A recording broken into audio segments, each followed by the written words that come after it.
What's up, guys? Welcome to the sesh. Today we have a very special guest, or a couple of special guests. We are trying to tackle obesity in the Rio Grande Valley with 100,000 Strong, a campaign that we're working on. But as part of our 100,000 campaign, we have Bonnie here, and we also have Allie, and they're helping us out with the 100,000 Strong. So kind of introduce yourself, Bonnie. Tell everybody what you do, and then Allie, same as you. My name is Bonnie Wood, and I'm a personal trainer. I'm an NASM certified personal trainer, and I try to help people get in shape and live a healthier lifestyle and feel good about themselves. Allie. I'm Allie Science. I'm currently a college student studying physical therapist. And how old are you? Physical therapist assistant. I'm 21. Perfect. Yes. Okay, so kind of, Bonnie, I kind of want you to fill in everybody of what we've been doing for the past few weeks. We have an aggressive campaign, and Rob's sitting right here next to us, so there he is. We have an aggressive campaign going into January, and I kind of want you to kind of lay the foundation of what we're trying to achieve with Allie here. Okay, so I guess we'll start with how this project came to mind in the first place. So I believe it was Wallet Hub named the McAllen metro area the fattest, those aren't my words, the fattest city in the U.S.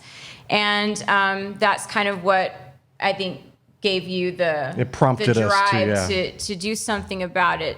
So you were trying to talk to people in the industry and figure out what can we do to make an impact on this and get us out of the number one spot. And so it comes down to trying to help people find a way to live a healthier lifestyle that is conducive to weight loss and being more active. And if those things are aligned, nutrition and activity, then the body will follow and you'll gradually lose weight. And so for my part in it, they wanted the female perspective and wanted to think about the factors that affect females when it comes to nutrition and lifestyle and weight loss and exercise and the things that affect us and make weight loss more difficult sometimes and make sticking to a diet possibly more difficult. Getting that exercise becomes more difficult for females because of the different factors that happen to affect us that can affect anybody, but affect us differently, especially if you're a mother or you've got hormonal imbalances and things like that. So just a little backstory. When I was starting my fitness journey, I had no idea about nutrition. I didn't know any about that stuff. So I reached out to you, and you actually helped me with my nutrition. And I'd always complain about vegetables and all that stuff. But we figured out a number. Yes. And I think that was the most important part because I had never seen fitness as a number except the scale coming down. Yeah. And for me, it was always just running or jogging or cardio, which I hate. I hate cardio. Everybody knows that. Yeah. But that was the way you lose your weight. And then I finally figured out that your goal weight is not your goal body. And that really clicked in my head when I started lifting weights. And you helped me understand the nutrition part of it. The nutrition part is what helped push me to the next level with the weight training. Yeah. And I kind of want you to touch on how we went about that because I went to go get the in-body analysis. Right. I didn't know what the hell I was looking at. Yeah. I didn't know anything about body fat percentage and all that stuff. Yes. Basal metabolic rate, right? Yes. So kind of touch on that and how we derived how I was going to lose weight and gain weight. Okay. So when it comes strictly to weight loss, like just reducing the number of pounds that you weigh, it is as simple as calories in and calories out. But you want quality weight loss. So you want to have more lean muscle and less body fat, especially visceral body fat, the body fat that's around the belly that puts you at risk for diabetes and heart disease and cancer and other things like that. And so you getting the in-body analysis helps me in a few different ways. It helps me to understand how much body fat you actually have because just knowing how much you weigh isn't enough. And it helped me to understand how much lean muscle mass you had. And it helped me to understand what your basal metabolic rate was. And then taking that number into consideration with your physical output, how much exercise you're getting throughout the day, how much you're moving throughout the day, helped me to arrive at a number that would help you to continue to lose weight while hopefully holding on to as much lean muscle mass as you possibly can and hopefully continue to put on muscle, which is tricky. It's really hard to lose fat and not lose muscle or to gain muscle. It's hard to do that when you're in a deficit. So just cutting your calories wasn't going to be enough. I had to cut your calories in a way that would help you to do that more effectively. So keeping the protein really high, the carbs moderate, and the fat low allowed me to steal calories from one macronutrient, and macronutrients refers to the number of grams of protein you're consuming, grams of fat you're consuming, grams of carbohydrates you're consuming. So when it comes to your macronutrients, you're getting the most bang for your buck with your calories that come from protein, because the calories that come from protein are more satiating, and protein helps you to maintain muscle mass, and it helps you to build muscle mass. So if you're in a calorie deficit, especially if you're a woman, when you're cutting your calories, you will sometimes lose muscle in that process, but keeping your protein high helps that to happen less and hopefully not at all. And then your fats, that macronutrient is very calorie dense. So I can have a handful of almonds and go over my calories for my snack because they're so calorie dense. A handful is going to be a couple of hundred calories possibly. For me, it's peanut butter. I love peanut butter. It's like 190 calories for one little spoon. Right. And most people are not measuring it. Yeah. So if you go to the gym and ask them to make you a shake and to throw some protein in there, they're getting a little scooper and tossing it in, but even they're not really measuring it out. Yeah. So you may be easily going over your calories just by that scoop of protein you threw into your shake. So, counting those macronutrients carefully is really important, especially the fat, because just a little bit, one extra tablespoon makes a big difference. Bonnie, that sounds like super tedious and a lot of work. Is there any easy way of doing this? Nope. So I figured that out. Yeah. Eventually, it's like there is no easy way to do this. Like counting calories and figuring out how much protein I was going to have and supplementing with protein shakes and weighing my food and all that stuff. It was very tedious. Yes. But that was the only way I could figure out how to lose the weight without losing the muscle. Right. Because if you've ever gained muscle, it's a motherfucker too. It's hard to gain muscle, so you want to keep it. You want to keep it. Yeah. And what helped me is figuring out what my phone, like how many steps I'm walking and tracking my workouts, tracking my food. With all those numbers, I was able to make a better educated decision about the things I was eating. Yeah, so one of the things that I needed to know about you is I asked you a lot of questions about your activity level. How many hours a day are you sitting? How much time do you spend walking around or doing activities around the house or in the office? Or, how many calories are you burning in exercise? Do you have any idea about that? So I had to go through all those questions to figure out what your actual activity level was. So I can take a man that's two men that are 200 pounds, but I can't put them on the same diet because one man that's 200 pounds may be sitting all day and the other man that's 200 pounds might be working in a warehouse. Mm-hmm. So the guy working in the warehouse is going to need more calories than the guy sitting at a desk all day because he's burning more calories through his daily activities, just doing his regular work, while the guy that's got the office job sitting at a desk all day is sedentary. He's not moving around, so he doesn't need as many calories.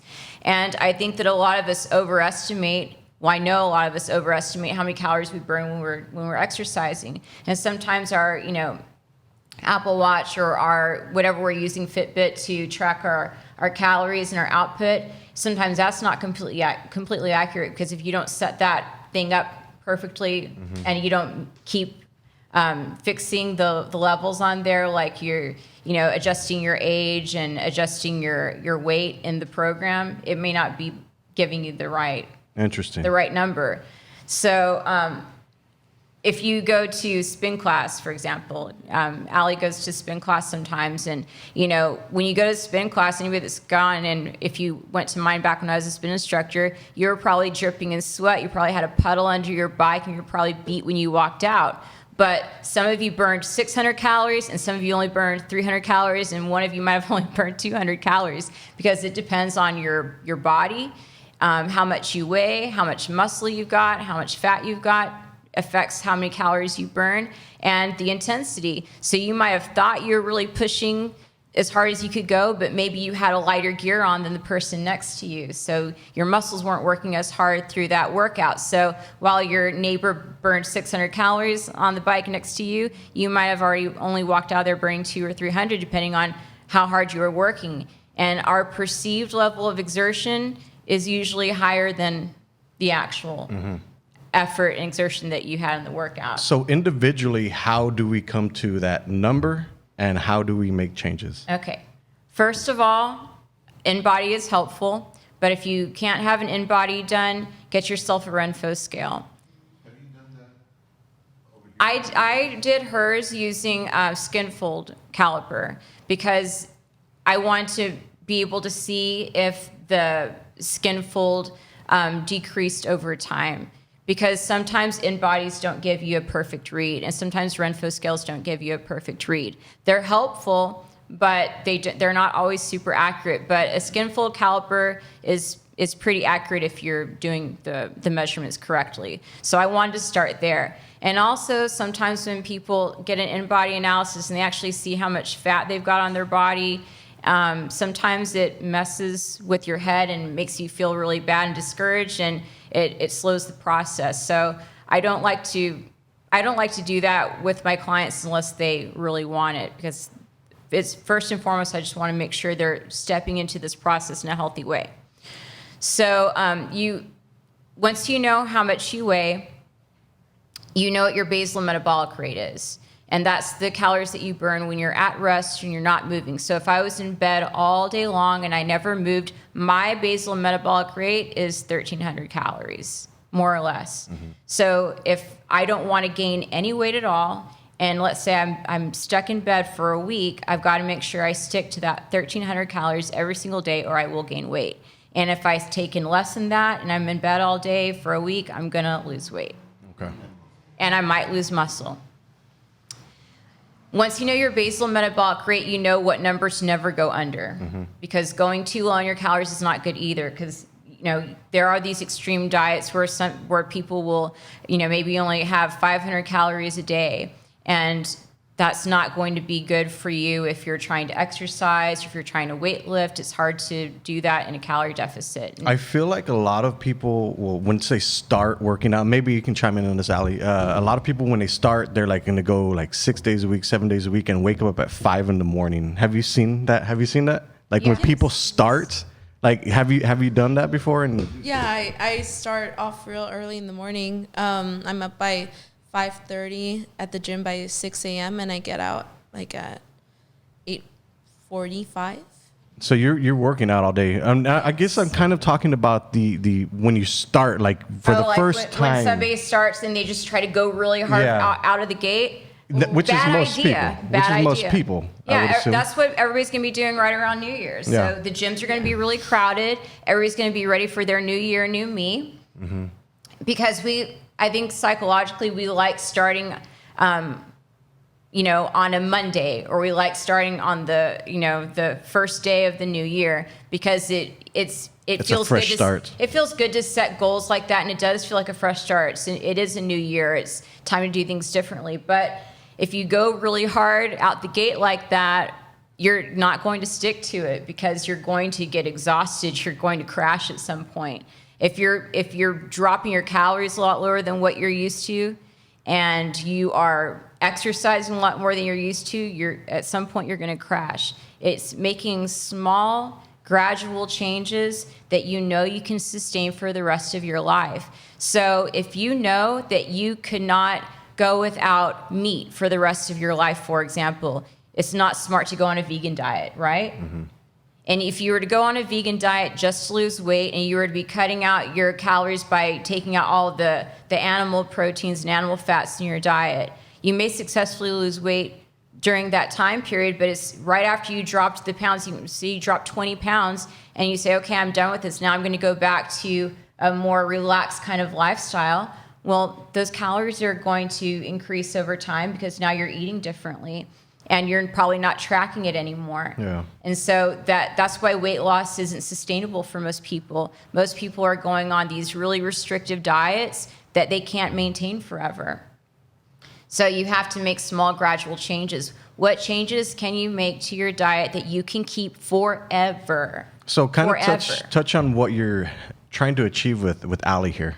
Okay, so with Allie, well, Allie, why don't you tell the audience about about because you currently work out like an athlete.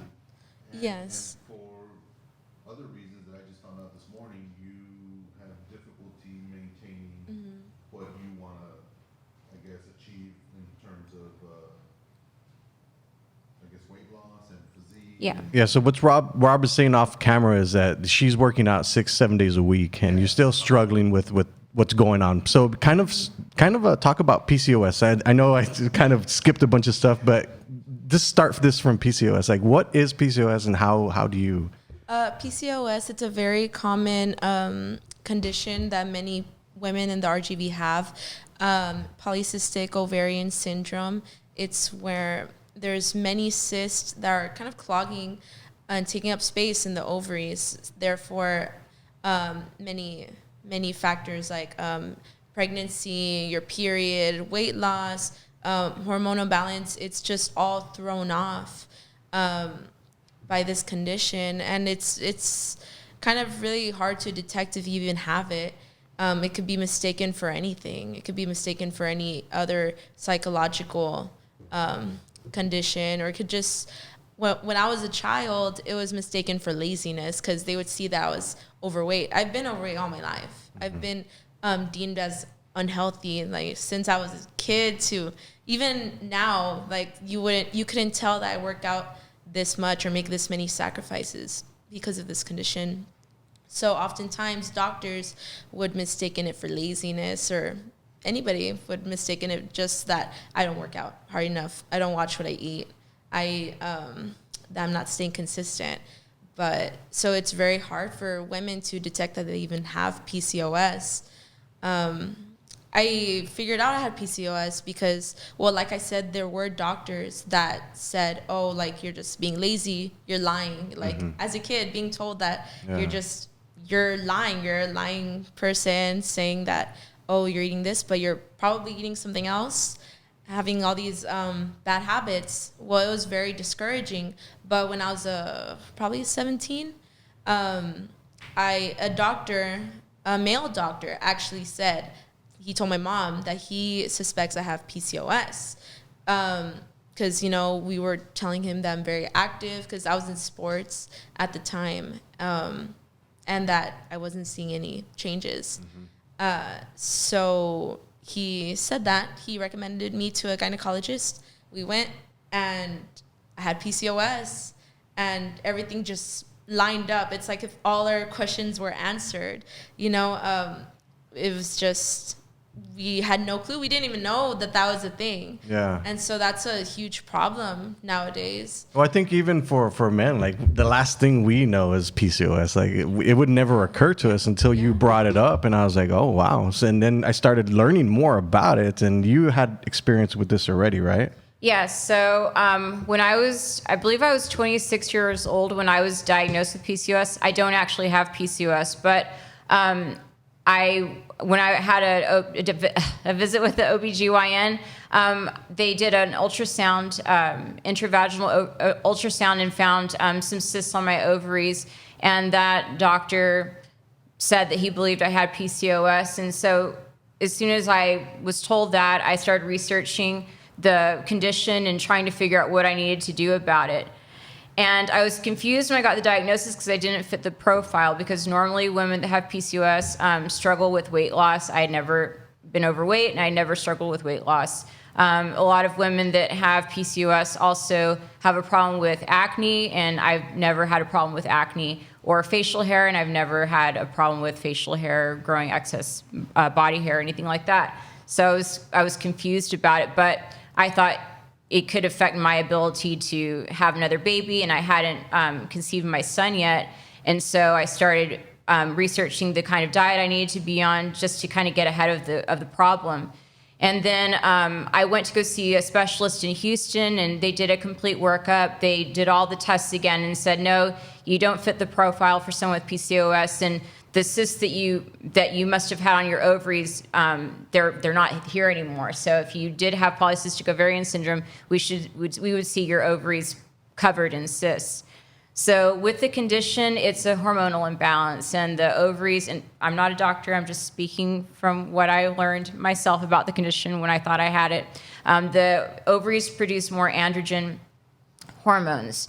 And so every month, a woman's body, if she's ovulating and not on birth control, the ovary tries to release an egg from the follicle. If you've got PCOS, what happens is the egg doesn't completely release. It stays in a little fluid-filled sac, and that little fluid-filled sac is a cyst. And so if that's happening every month, then obviously your ovary is going to be covered with cysts, because every month, or most months, you're having an egg that's not being released. So 12 months in a year, and that's possibly 12 cysts a year that you're accumulating on an ovary. And so over time, that affects your body in different ways. So some women that have PCOS find it harder to lose weight. Someone with PCOS notice that they have problems with their skin. But a lot of women that have PCOS don't even know they have it, because they have had no reason to investigate the issue. They may just think that, they're just naturally on the heavier side, and so it makes losing weight harder. Or yeah, it affects it's a hormonal issue. So women with PCOS could be more prone to depression and other mental health issues. But I would say, unless you're actually trying to conceive and you're unsuccessful, you may not even realize you have it, because you might not have any reason to, because unless you have a vaginal ultrasound, you're not going to know that you have all these cysts on your ovaries. And having this condition doesn't allow your body, so to speak, to absorb all of the positive effects of working out as rigorously as you do. Because I'm looking at your hands and you're like all calloused up and stuff. Like, Yeah. you're calling her a long hair. There's no way. Well, with PCOS, it causes a lot of inflammation in the body, and it makes it harder for the body to control insulin. So women with PCOS are at high risk for developing type 2 diabetes. So that's why controlling the weight, if you've got this disorder, is really important. And you have to do that through reducing calories, of course, because the only way to lose weight is to reduce your caloric intake. But also, you have to eat differently. You have to eat foods that are anti-inflammatory, low in refined carbohydrates, low in sugars. And you want to have the PCOS diet is just a healthy diet for anybody, really. So you're having the healthy fats, you're staying away from red meat, you're staying away from white flour products and sugary foods, and you're ingesting, instead of white bread, for example, you might be having whole grain, but not wheat bread, whole grain, because wheat bread is just as bad as white bread when it comes to the calories and the sugar content. But whole grains, things that are satiating, that will keep them full longer, and foods that won't cause inflammation. Red meat causes a lot of inflammation in the body. Sugary foods cause a lot of inflammation in the body. And so when you've got the inflammation in the body, as I've heard doctors say before, inflammation is the root of disease. And so we want to reduce the inflammation in the body and control the calories so that the weight loss can happen successfully. I've heard it said that women that have PCOS that are somewhat overweight, if they lose, I believe, 20 to 30% of their body weight, a lot of times normal functioning will come back to the ovaries. So you're not doomed if you have it. There's a way around it, but you have to eat differently, and you do have to try to get in more activity, and you have to keep going back to your doctor and checking your hormone levels, having your ovaries checked to see if you're having any changes. The alternative to that is taking medication. Yes, well, I've been through a weight loss before. My heaviest was 209, and before Bonnie, I was 169. Now it's 165, and so I changed everything. I So kind of touch on that. What does your diet look like right now? So right now, there's a lot of alternatives. For example, I knew Thanksgiving was coming this week, so I had to kind of change everything throughout the week, because at the end of the week we're gonna have a number of calories that we had to have met, right? So I knew that I was gonna want to, try different sides or things Indulge on things that Thanksgiving, are not just like veggies and protein. So therefore, I had to change Sunday, Monday, Tuesday, Wednesday what I ate, just something less dense, obviously less calories than I usually would, just so that I could be able to not fully indulge and binge at Thanksgiving, but to be able to just Enjoy yourself. Enjoy. Yeah, for sure. And that's kind of like what my life is really. I can enjoy some things, but just not as much or the same things. For example, anybody can, like a sandwich, like if you pack a sandwich for lunch, right? You have your white bread and your cheese and everything. I'll have a sandwich maybe once or 2 times a week, but it's like, for example, have you seen those those super flat breads? Oh, yeah. It's like 100 calories. And then I can't just put like cheddar cheese. I have to change it to like low fat cheese. And then it's mostly just turkey and my lettuce. And then a teensy bit of like Miracle Whip, but not like mayo and mustard, because I know that mustard's like it's like an okay like condiment.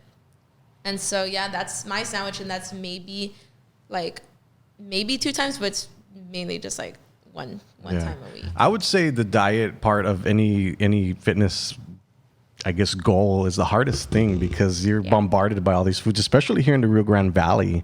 I find I still eat tacos. I love tortillas and stuff like that. So it's like that balance where I'm eating 85% clean, I would say, and then the 25% I can eat whatever I want. It's like if I want to go to Whataburger, I can get Whataburger. Right. But I think it's the fitness part that you have to include into that we're always moving, we're always doing something, we're always staying active during that week, because the way it dawned on me was counting the calories over a week instead of a day.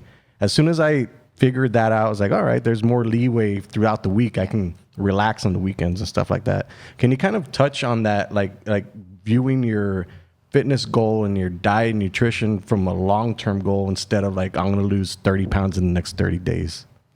Okay, well, we're impatient.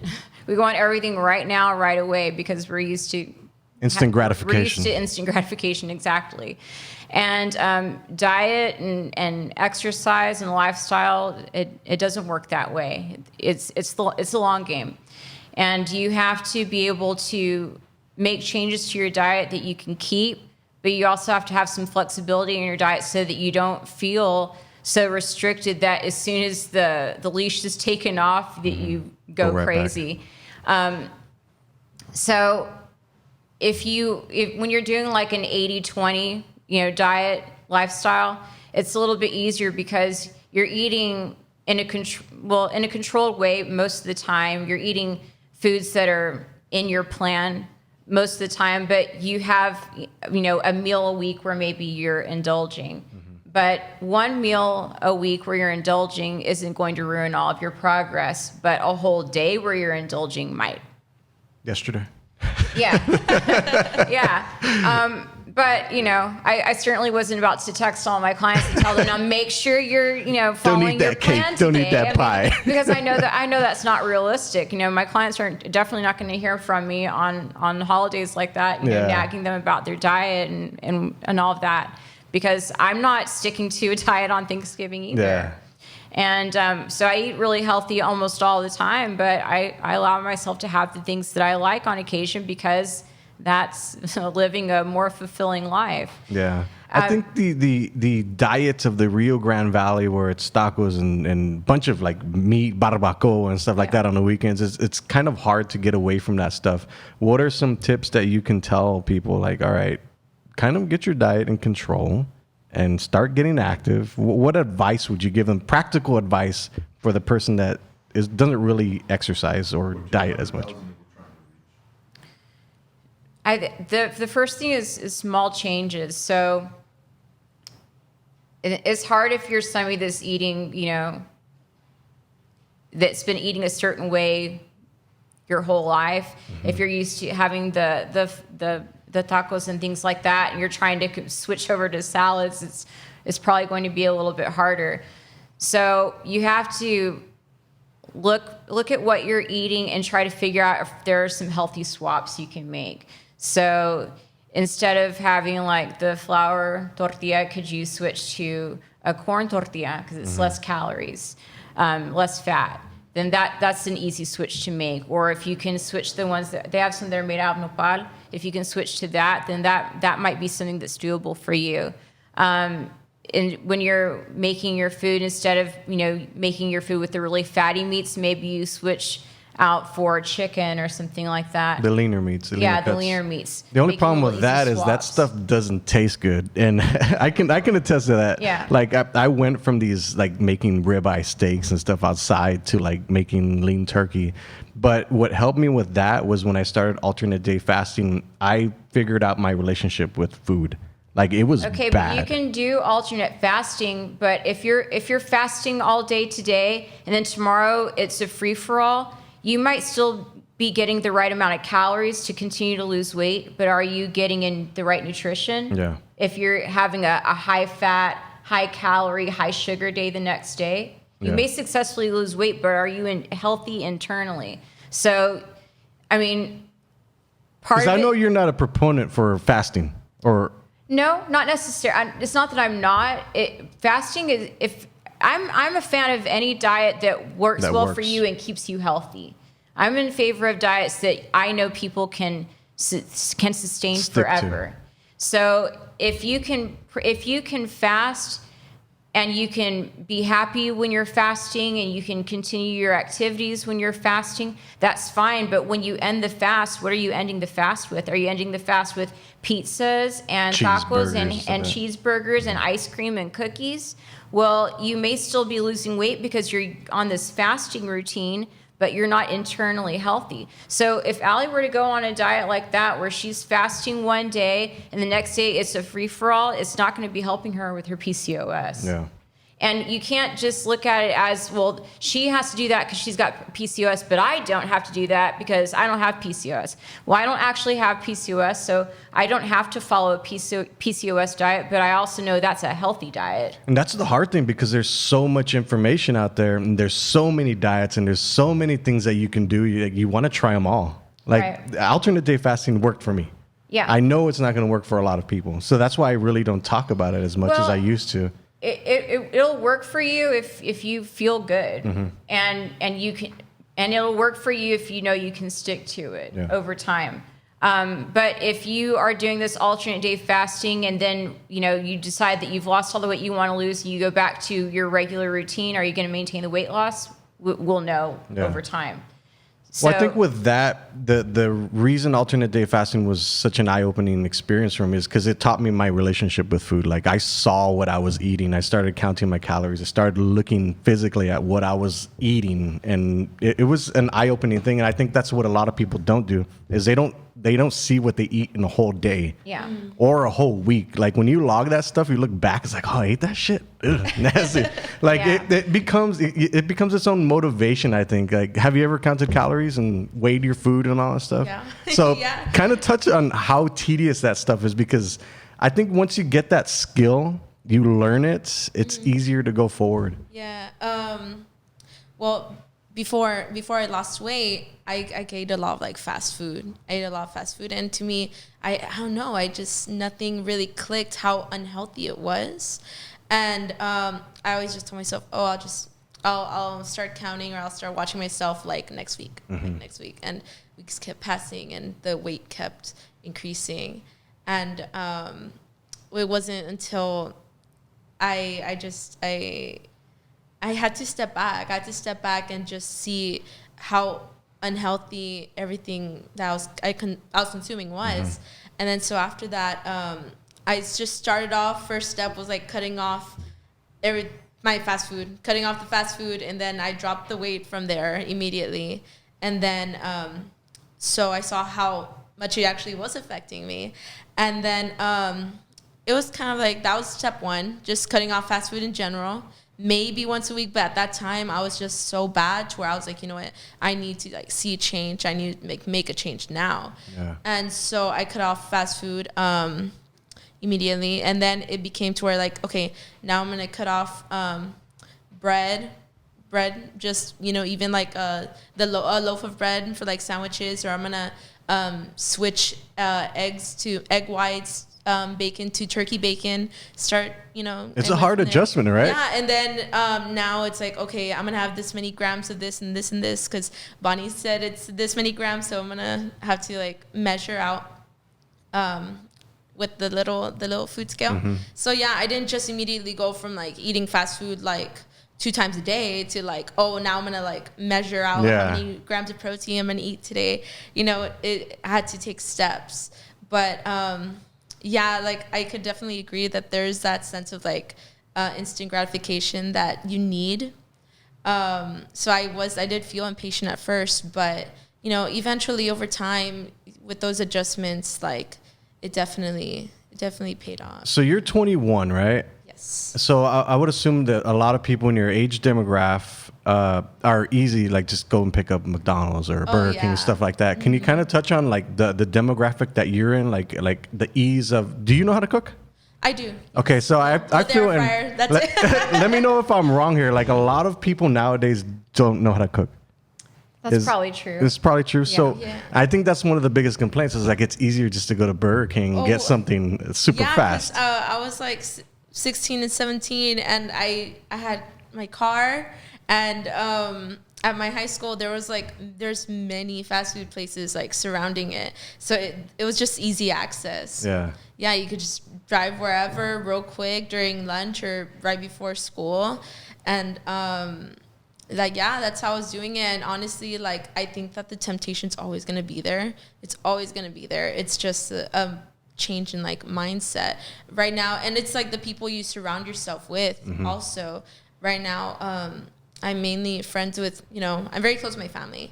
But I'm also friends with many people that are associated with the fitness industry, or they own a gym, or they Your environment has changed. Yes, and it definitely matters who you surround yourself with. And you know, I work at a gym, so, and I my hobby is CrossFit. Like a lot of people say, like, yeah, but besides CrossFit, what's your hobby? That's just everything I do. Yeah. I love it. And that's who you are. Yes, and I compete, and you know, having that pressure, like, oh, I'm gonna have a competition coming up. You know, a lot of people do bodybuilding, they play sports, but you know, mine is competing in CrossFit. That's my hobby, so I'm not gonna jeopardize that just because of these habits that I'm not willing to, you know, eliminate.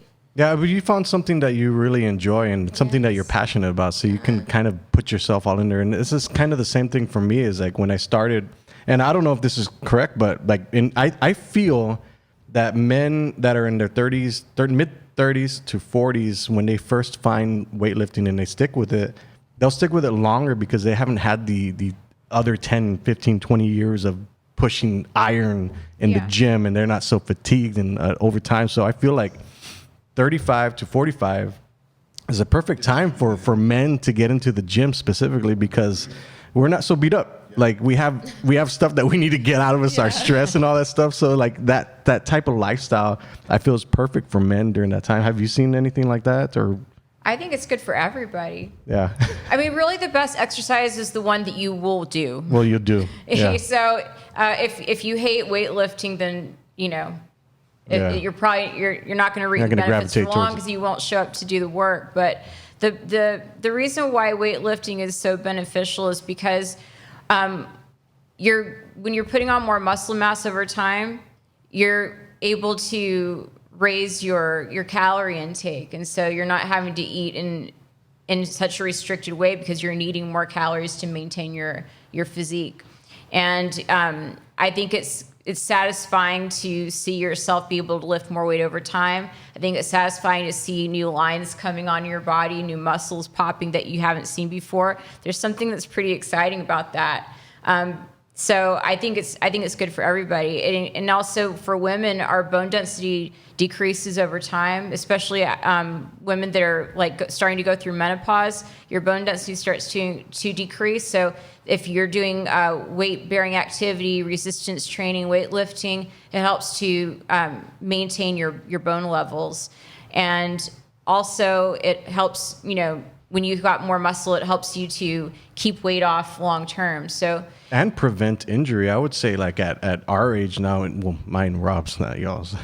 Going into your 40s is when you need to start worrying about, like, are you going to slip outside on these stairs or something like that? Yeah. Like one injury can put you out for weeks, months, Yeah. years. So I think having more muscle. But you can also get injured very easily when you're a new lifter too. So it's really important to start carefully and get some good education about how to lift. Even if you're on you're safer on a machine because you can't normally hurt yourself too badly on a machine, but you still have to learn how to use those correctly as well. So you need some good education. You need to make sure that you're doing these lifts with a good Proper stable technique. background, so that you're not injuring yourself. Because if you're out due to injury, well, then you might be setting yourself back. Interestingly on progress and enough, things like that. I'm no expert in lifting weights, but I know the basics. Yeah. When I go to the gym now, I see a lot of people don't know how to lift weights. It's No. a very interesting thing to see. Weightlifting's not intuitive for most people. So unless you've been actually taught,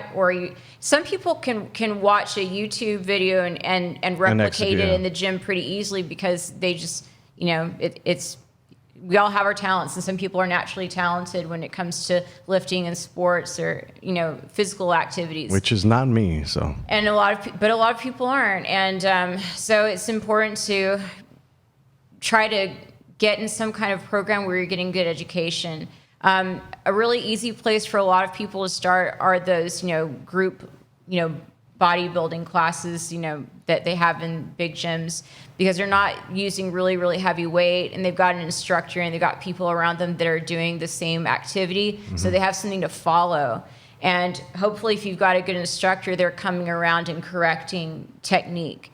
But it just depends on what class you end up in, or going the route of, you know, hiring a trainer like you all have, and some people do, but not everybody can afford a trainer. So trying to find good resources, and you know, I don't recommend just like scrolling Instagram and TikTok to get your workouts, because you don't know if those people know what they're doing. You don't know their background. You don't know if they've got any credentials. Just having a hot body doesn't necessarily mean you know what you're doing in the gym. You need to find people that actually have a good knowledge base to pull from, and start those lifts with no weight or very little weight. Start with bands. Start with something that you can't hurt yourself too badly with, and develop good form. Develop, you know, good habits, and then over time you start increasing that weight and getting better at it. But if you have the resources, or you can pull the resources to hire somebody to train you, then that's going to be your quickest route to learning how to lift properly. Which, interestingly enough, we are working on the 100,000 strong now, and the goal of what you're trying to achieve with Allie is help her for the next 5 weeks, right? Right. So can you kind of run through that plan? So for Allie, she's already really active, and she's already got a good athletic base through the CrossFit, so she didn't need me to take her in and teach her how to train properly.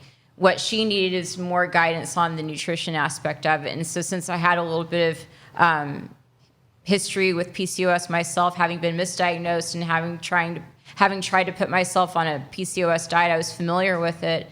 And she really needed to figure out a way that she could control her calories and adjust her macros so that she could continue to lose weight, but also have enough energy to do all of the activities that she's doing, because she's already got a very high physical output. So the way I've helped her is more of the nutritional guidance and trying to give her numbers that she can follow. And I just gave her a large food list of all the foods that are good for people that have PCOS.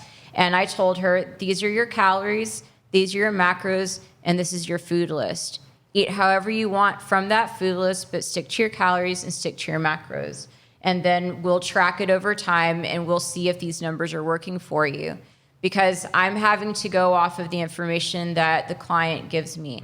So that I have to trust that they're giving me the right information about their activity level so that I can kind of estimate how many calories they're probably burning at rest, how many calories they're burning throughout their typical day, how many calories they're burning through intense exercise, so that I know what calories are appropriate for them and what macros are appropriate for them.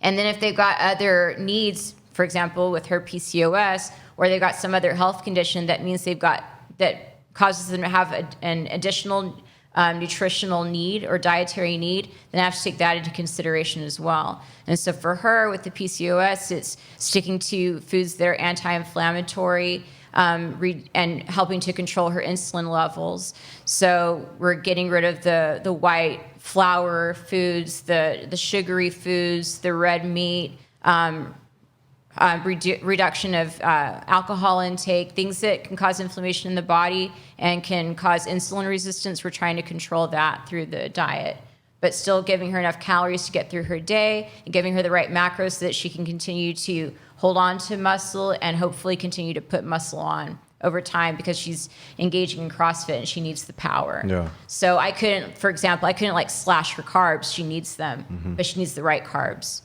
And so it was finding a way that she can eat, get through her day, do her activities, while still successfully losing weight and holding on to good lean muscle mass. So you've what? I didn't know I wasn't supposed to eat red meat until I reviewed the list she gave me. Yeah.